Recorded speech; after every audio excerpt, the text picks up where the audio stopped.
programa de TV Agro, Saúde e Cooperação, continua a entrevista com o presidente da OSESC, Vanir Zanata.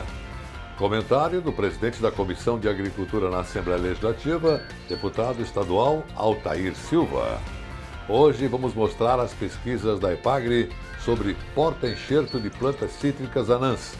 E no quadro Gente que Fez e Gente que Faz o Agronegócio, a história de Jamir Heckler.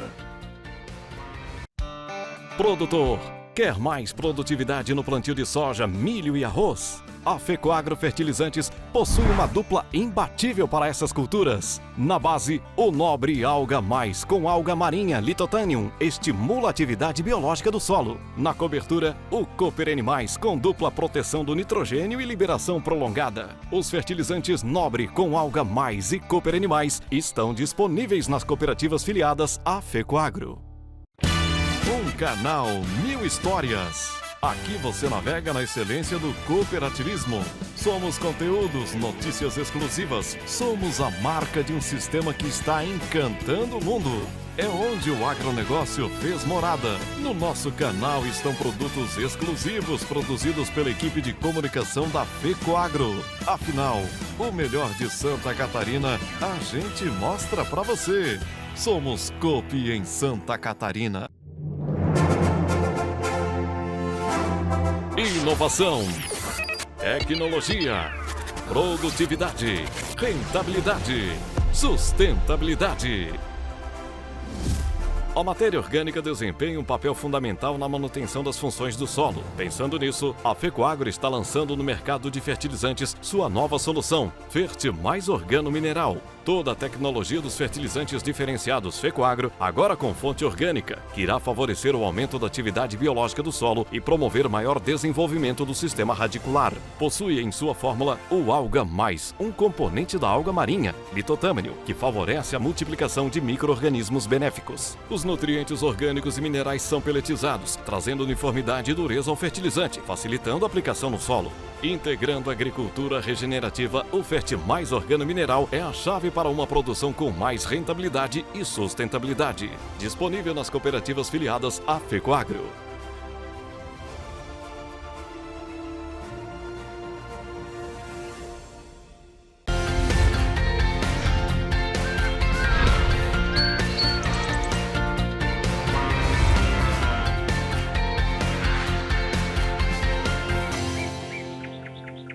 Alô, gente do agronegócio e do cooperativismo. O nosso parceiro de TV, o programa Agro, Saúde e Cooperação, entrevistou o novo presidente da OSESC, Organização das Cooperativas do Estado de Santa Catarina, cooperativista Vanir Zanata. Ele fala da sua trajetória e metas na presidência da OSESC. Vamos acompanhar, então, a segunda parte da entrevista concedida a Tatiana Correia. Como o senhor mesmo disse, após mais de 3 décadas já, vivendo o cooperativismo, agora você chegou à presidência da OSESC, que é muito grande e são como o senhor falou, 249, né? E não é só 249 cooperativas, só ali do campo, tem de crédito, tem de saúde, são vários segmentos. Como conseguir reunir e dar atenção necessária a cada um desses setores? Isso mesmo, são 7 ramos, são 249 cooperativas e elas estão, nós precisamos aqui na OSESC, enquanto organização, reunir elas em volta da OSESC, em volta do Sescope. Não é que a gente queira ser não queremos ser vou falar, choca de pinto, vamos dizer assim, né? A gente quer dar possibilidade das cooperativas se expandirem, eu falei lá, internacionalização das cooperativas, e a gente vê que nós temos que pensar a longo prazo, e a longo prazo, por exemplo, pode ser que o Brasil, para algumas cooperativas, como as de crédito, que tem muito campo ainda dentro do Brasil, que nós estamos chegando aí a 12% do movimento econômico do Brasil, mas tenho certeza que elas estão crescendo muito rapidamente, e em 10 anos nós vamos precisar estar movimentando em outros países também, não só aqui, né? Já temos a Aurora aí fazendo isso muito bem, e isso, com certeza, agora Tem novidades a Aurora trazendo aí, eu acredito que vai haver esse ano ainda alguma coisa fora do Brasil. Somos cooperativas do ramo infraestrutura que precisam também se estruturar. Eu gostaria de fazer uma ponte entre a OSESC, elas são a ponte entre a OSESC e os nossos associados. Nosso trabalho aqui é buscar, seja ele a crédito, seja ele da infraestrutura das elétricas, seja ele da saúde, que está aqui também, a Unimed é uma cooperativa, a Uniodonto é uma cooperativa, e todo esse público precisa conhecer que o trabalho da OSESC aqui é importante. Não pode não aparecer, mas ele é importante, que a gente consiga desenvolver esse trabalho melhor ainda do que os nossos presidentes que passou aqui, o Suzinho, o Marcos, o Neitor, já conquistaram, porque cada época é uma época, cada geração é uma geração, como nós estávamos falando há pouco, né? Então, não vamos procurar desenvolver a roda aí, nós vamos continuar trabalhando, mas estar mais presente com essas cooperativas. Eu pretendo, Tati, visitar as cooperativas. Não prometo fazer isso no primeiro mês, nem no segundo, mas durante esses 4 anos eu quero ver se eu consigo visitar o maior número de cooperativas possíveis, conhecendo eles, dando apoio, conversando, buscando informações daquilo que eles precisam que a OSESC faça. As demandas têm que vir deles. E é isso que a gente gostaria de desenvolver aqui. Com isso, a gente vai buscar aí essa união entre todos os ramos e de todas as cooperativas. A gente está falando de uma organização que representa desde uma das maiores do Brasil até outras cooperativas menores. Então, dentro mesmo, né, dos próprios ramos ali, a gente tem formas diferentes, a gente tem projetos diferentes, né, para cada segmento.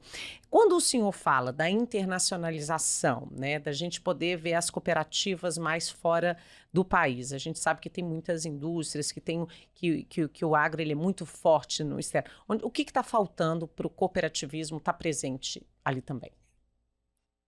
É uma boa pergunta, porque o nosso cooperativismo de crédito, por exemplo, ele tem um serviço excepcional, tem crescido aí acima de 2 dígitos por ano, nos últimos 10 anos, e ainda não temos nenhuma cooperativa que foi para outro país, trabalhar outra língua, né? E eu acho que pode ser feito. Nós temos aí um cooperativismo agro, forte, determinado. As cooperativas que estão aí estão capacitando seus dirigentes, os profissionais também que trabalham, colaboradores. E por que não a gente trabalhar nisso? Aquilo que tu me perguntou, o que está faltando, então, para nós conseguir isso, né? É isso que a gente vai tentar ajudar essas cooperativas, é isso que a gente vai tentar descobrir aí. Não sei se medo faz a gente ficar parado, se ainda temos muito campo aqui dentro do país para desenvolver, né, Tato? Porque quando a gente parece que a gente se acomoda, então talvez alguma nesse sentido aí que, não sei se é acomodação, também não posso garantir que seja isso, porque as cooperativas continuam crescendo, então, mas de novo eu me preocupo, até quando a gente vai conseguir crescer dessa forma, né? Por isso, desde já a gente já tem que se preocupar, vamos fazer o que outras cooperativas de outros países estão vindo para cá, porque temos cooperativas aqui dentro de crédito, trabalhando aqui dentro, temos cooperativas de seguro trabalhando aqui dentro de outros países, e por que nós não temos? Por que nós não temos no país vizinho? Eu acho que dá para fazer e pretendo incentivar, colocar alguém para ajudar essas cooperativas a desenvolver esse lado aí. Temática: opinião das lideranças do cooperativismo e do agronegócio. E no quadro Temática desta sexta-feira, vamos ao comentário do presidente da Comissão de Agricultura na Assembleia Legislativa de Santa Catarina, deputado estadual Altair Silva. A nossa Comissão de Agricultura esteve reunida hoje com 2 cadeias produtivas na reunião na Assembleia Legislativa itinerante, hoje aqui em Joinville, com 2 cadeias produtivas muito importantes da região norte, que é a produção de banana e que é a produção de arroz. Vários encaminhamentos foram tomados, principalmente no arroz, a equiparação do ICMS igual ao do Rio Grande do Sul. Santa Catarina tem uma carga tributária ligeiramente superior ao do Rio Grande do Sul, isso tira a nossa competitividade do arroz catarinense, que é a principal das pautas. Nós estamos também encaminhando moção de apelo ao Congresso Nacional e ao Governo Federal para que reveja a importação de arroz, já que as enchentes do Rio Grande do Sul não prejudicou a produção de arroz, porque ocorreu na entre-safra, todo o arroz já tinha sido colhido e os silos não ficam em regiões alagadas, os silos são construídos em regiões mais altas. E o país, o Brasil, é autossuficiente na produção de arroz. Nós até exportamos. Importar arroz hoje é uma afronta ao nosso produtor rural. Se o governo quer fazer subsídio, não adianta ele comprar a R$ 8,00, importar e depois vender a 4. Comprar por 8, vender a R$ 4,00, ele está dando um subsídio de 4. Se ele quiser dar um subsídio, ele pode fazer diretamente com a produção nacional, que já existe o nosso produtor. Nós não podemos matar as nossas galinhas dos ovos de ouro, que é o nosso produtor de arroz.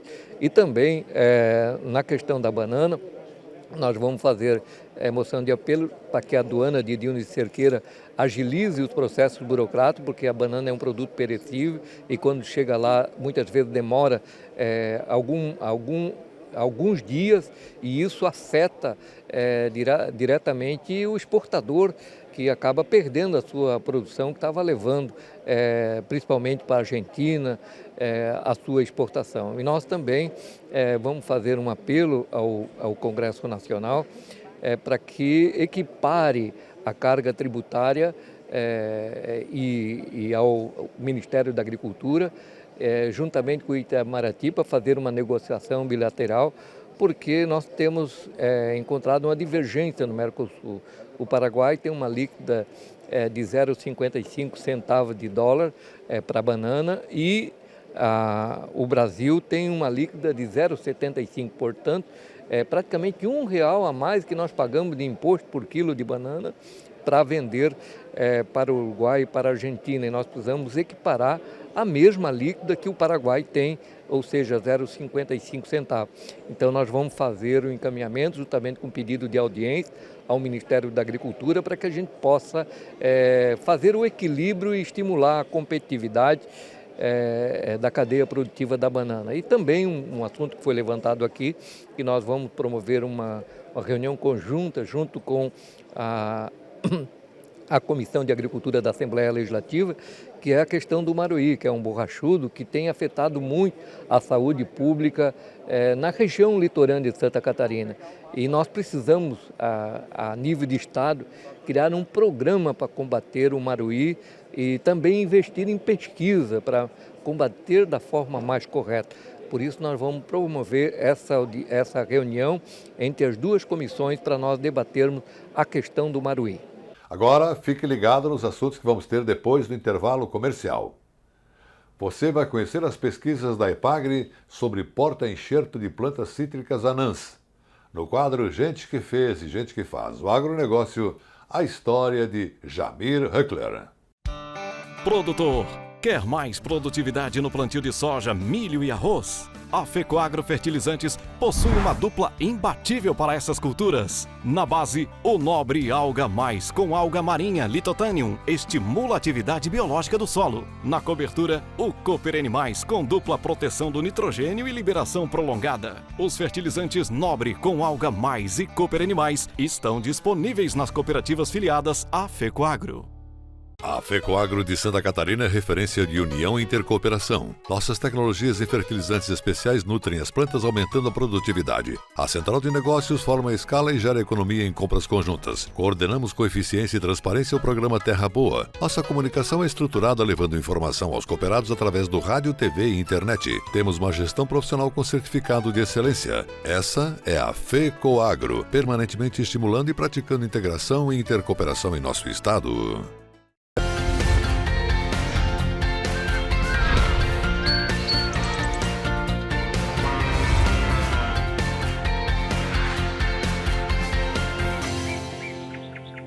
E nessa segunda parte do programa, vamos mostrar a você a pesquisa da EPAGRE com porta-enxertos de plantas anãs para a produção de citros. Facilidade no manejo, na colheita e na produção antecipada são algumas das vantagens. Então veja mais detalhes na reportagem do programa de TV SC Agricultura. Assim fica fácil colher tangerinas, não é mesmo? Essas plantas anãs fazem parte de estudos realizados da EPAGRE em Chapecó, no Centro de Pesquisas para Agricultura Familiar. Os pesquisadores estão avaliando o uso de porta-enxertos para diminuir o tamanho das plantas. E elas ficam assim, pequeninas, carregadas de frutos. Os pesquisadores Eduardo Brunhara e Rafael Sabião são os responsáveis pelo projeto de pesquisa sobre citrus anão. Neste experimento, podemos ver pés de poncã com a mesma idade e tamanhos bem diferentes. Estes aqui, no sistema convencional, já estão com mais de 2 metros de altura e ao lado plantinhas bem menores. A diferença no tamanho se dá por causa de porta-enxertos ananicantes, variedades que crescem menos. É uma tangerineira poncã, como todo mundo conhece, aquela que a gente compra no supermercado, enxertada num cavalo ou porta-enxerto convencional, que é o que quase todos os produtores hoje em Santa Catarina, no sul do Brasil e até nas outras regiões do Brasil usam, que é o citrumelo ou citrumelo swingle. Então ele produz uma planta com um tamanho aí que pode passar de 4 metros de altura. Aqui é uma planta ainda jovem, né? Já foi retirado parte dos frutos dela e ainda tem uma parte da produção. Então ela já está com um tamanho aí um pouquinho mais de 2 metros de altura, né? E aqui à frente o que nós temos? Isso, aqui então nós temos a mesma variedade poncã enxertada num porta-enxerto que é chamado de Flying Dragon. E ele é um porta-enxerto que diminui o crescimento da variedade que é enxertada nele. Então essa planta aqui, ela tem mais ou menos a metade da altura daquela e a gente espera assim, com o tempo ela atinja na idade adulta a altura que seja equivalente à metade da altura das plantas naquele outro porta-enxerto. Além da tangerina poncã, os pesquisadores estão realizando estudos com a laranja Valência, numa outra área de pesquisa. Independente da variedade, o plantio de citrus anão traz muitas vantagens ao produtor. A principal delas é que a gente consegue manejar facilmente a planta, né? Principalmente para colheita dos frutos, para fazer o desbaste dos frutinhos, a gente diminui a quantidade de frutos para produzir frutos de bom tamanho, com boa aparência, né? Para pulverizar e fazer outros tratos culturais também é vantajoso, diminui a poda e a gente tem que imaginar sempre que essas plantas, no caso aqui as convencionais, elas ainda estão num tamanho ainda adequado, mas rapidamente elas vão atingir uma altura muito alta, muito grande e com isso os frutos também tendem a se concentrar numa altura que a gente só consegue colher com escada. Enquanto aqui a gente vai colher quase sempre com a mão, sem uso de escada. A gente espera. O pesquisador Eduardo explica que testes estão sendo realizados também para observar a densidade de plantas por hectare. Aqui nós temos um espaçamento convencional, que é de 3 metros entre plantas, e nesse experimento a gente está testando densidades que levam espaçamentos até de 1 metro. Então eu teria mais 2 plantas intercaladas nessa posição. E com isso eu vou multiplicando o número de plantas que eu tenho por hectare e com isso elas vão ocupar mais rápido a área disponível para a produção. O custo de produção, especificamente desse projeto de adensamento de plantio, é a próxima meta do nosso trabalho aqui desse projeto, que é fazer a comparação do plantio convencional do citros e desse cultivo utilizando porta-enxertos ananicantes, onde se tem um adensamento e um número maior de plantas. A gente espera que o retorno financeiro para quem faz o plantio adensado seja mais rápido. O citros demanda um trato cultural muito intenso e isso aumenta muito o custo de produção. Quando você aumenta a densidade de plantio, teoricamente você também aumenta a produção por área, que a gente chama de produtividade. Planejamento é a palavra que sustenta bem essa história de hoje, tanto para as decisões pessoais como o nascimento dos filhos, quanto para os negócios. O exemplo hoje é da família Oeckler, de Lacerdópolis, meio oeste de Santa Catarina. Jamir e Marizana, produtores de leite e de suínos. Quem nos conta essa história é o Sebastião Garcia. Jamir nasceu e se criou numa outra comunidade vizinha de onde mora hoje, no interior de Lacerdópolis. Ele é o mais velho de 3 filhos. O pai já não vive mais. A mãe continua na mesma propriedade da família. Ele começou cedo a gostar da profissão. Então eu, aí com uns 12 anos de idade, já comecei a trabalhar um pouquinho com meu tio, já trabalhava numa granja de suínos, né? Então eu fui me apegando à suinocultura, né? A Marizana nasceu nessa mesma comunidade, Santo Antônio, e nunca quis sair daqui. Nós éramos em 5 irmãos, eu era a penúltima. Eu fiquei para ajudar o pai, porque era tudo manual, né? Faz 6 anos que Marizana perdeu a mãe. O pai não faz nem 1 ano ainda. E tem outra perda na família que marcou muito também. Lúcio, um dos irmãos da Marizana, morreu em 2011. Tinha 42 anos. A doença e morte do irmão fazem parte de um capítulo importante na história da Marizana e do Jamir também. O ano era 1998, quando se diagnosticou um problema de saúde em Lúcio. Ele precisou fazer um transplante de rim. A cirurgia e o tratamento foram feitos em Curitiba. Daí de 5 pessoas, a gente se pegou em 3 para Curitiba, né? E minha mãe também, né? Que foi a doadora. Com boa parte da família envolvida com o tratamento de saúde do irmão, Jamir passou a ajudar o pai da Marizana, que ficou na propriedade. Aí, como que eles faziam lavoura com máquina, não tinha quem operava as máquinas para fazer as lavouras. Então eu praticamente vim morar ali na casa do sogro uns 2, 3 anos, né? O irmão da Marizana se recuperou depois do transplante e voltou para casa. E conviveu com a família por mais 13 anos.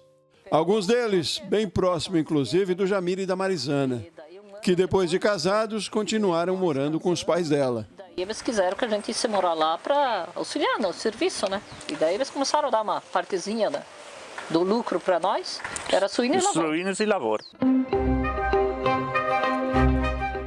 A foto é da propriedade do Jamir e da Marizana hoje. Em qualquer imagem aqui se vê fácil, vizinhos deles, a igreja da comunidade e um campinho de futebol. Da igreja eles têm até a chave. Do campo guardam boas lembranças. Foi o futebol que aproximou Marizana e Jamir. Ele jogava bola pro time daqui. Mas não era só ele que entrava em campo, não. Esse aí é o time que ela jogava também. Época boa, diz a Marizana, dentro e fora do campo. Era aquela época que eu disse que os meus filhos nunca vão aproveitar, né? Que se reunia tudo na comunidade, embarcava num caminhão e passava o domingo, né? Que ia para o jogo de futebol nas comunidades vizinhas, participava de campeonato municipal, tudo em cima do caminhão, iam cantando, voltavam cantando. Era muito maravilhoso aquela época, né? Não tem 30 anos ainda daquela época.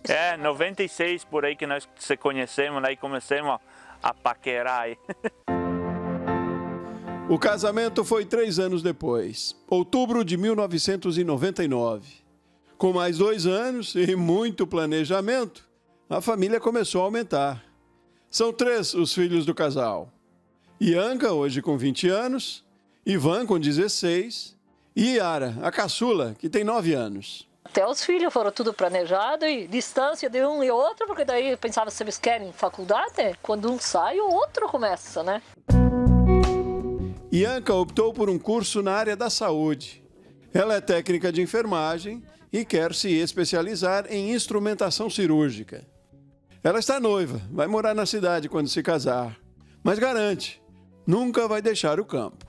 Tenho minhas coisinhas plantadas e sempre, com certeza, sempre eu vou vir aqui, vou ajudar, vou ter as minhas coisas aqui. Ivan estava no colégio no dia que cheguei na propriedade. Ele estuda no ensino médio e faz o curso de técnico agrícola. É a promessa de sucessão na propriedade. Pelo que o Piá demonstra, acho que sim, né? A Yara dá para ver que gosta muito do campo também. Com bastante tempo ainda para decidir o futuro, ela se divide, por enquanto, entre os compromissos da escola e os privilégios da qualidade de vida que tem aqui. Faz mais de 20 anos que Jamir e Marizana adquiriram a propriedade onde moram com a família hoje. E foi muita negociação para conseguirem isso. Que começou, aliás, com o pai e um dos irmãos da Marizana. Meu irmão se desfez de um lote, casa que ele tinha, e aplicou o dinheiro nessa propriedade e o pai também, o que ele tinha, né? Os recursos do pai e do irmão correspondiam a mais ou menos a metade do valor do imóvel. A outra parte, Jamir e Marizana se comprometeram com o proprietário de pagar com a produção. Deu o prazo de uns par de anos, acho, né, para pagar. 5 anos para nós pagar o restante em grão. Enquanto trabalhavam para honrar a dívida, Jamir e Marizana buscavam financiamento para pagar o pai e o irmão dela. Nós começamos a ir atrás do financiamento do Banco da Terra, que demorou 4 anos para nós conseguir. Então esse dinheiro do Banco da Terra, depois eu paguei eles para eu ficar com esse terreno aqui daí. E agora esse terreno aqui é meu agora. A dívida com o banco, feita 20 anos atrás, está no finalzinho. Falta 1 ano. Um alívio para eles. E um sentimento de gratidão também, acompanhado de um apelo, de certa forma, com base na experiência que eles tiveram. O governo, se pudesse ajudar, que tem produtores que estão na mesma situação que eu, mas não conseguem comprar. Eles talvez tenham um sonho de ter uma granja, ter um terreno, mas não tem o dinheiro para comprar, então se torna difícil, né, para um que vai começar a vida hoje. Uma coisa que nós aprendemos com o meu pai foi dar o passo firme, né? Nós começávamos o ano, tudo que nós ganhava era guardado até ter o dinheiro suficiente para pagar o financiamento do ano. Hoje, Jamir não trabalha mais com grãos. Ele arrendou as terras e todo o investimento passou a ser na suinocultura. Em 2002, que a gente começou com 104 suínos, que tinha um chiqueirinho ali que o antigo morador morava aqui, deixou. Então, em 2005, nós construímos mais um pedacinho aí para 300 suínos. Aí os técnicos vinham, coisavam em 2014, daí eu fiz mais um para 600 suínos. 980 suínos daí eu tenho hoje. No leite, a história começa com o que eles ganharam dos pais quando se casaram. Quando saí lá da casa do pai, ganhei uma vaca e eles emprestaram 2, né? 2 que era deles para eu ordenhar e eu fazia o queijo. O plantel de animais aumentou. São entre 13 e 15 na ordenha hoje. Mas a principal atividade continua sendo a suinocultura. Aqui eles trabalham no sistema de terminação, investem em tecnologia, têm a propriedade bem organizada e não abrem mão das parcerias para se manter no negócio. Desde o começo, inclusive, Jamir e Marizana são associados à Colácer, a cooperativa agropecuária de Lacerdópolis. Eu comecei com eles levavam os leitão aí para nós e sempre foi trabalhado com eles, sempre trabalhava com a Colácer. E que partimos para parceria. E se não fosse pela cooperação da Colácer e Aurora, eu acho que não sei o que seria, né, de nós agricultores, né, trabalhar na lavoura. Cooperação, equilíbrio nas decisões, planejamento. A receita na história de sucesso nos negócios da família Wickler até aqui. E para o futuro também. Temos um planejamento aí, ver se 2025, 2026, vamos fazer mais uma granja de suínos aí por mais uns 600 suínos. É a receita para a vida também, com ingredientes que tem tudo para dar certo. Ser honesto, ser simples e trabalhar. Apoio Sistema Faesc Senar, unindo a classe produtora rural. E com essa história de hoje da família Wickler, de Lacerdópolis, oeste catarinense, vamos encerrando por aqui o nosso Cooper News SC de hoje. Desejando para você um excelente final de semana e até semana que vem.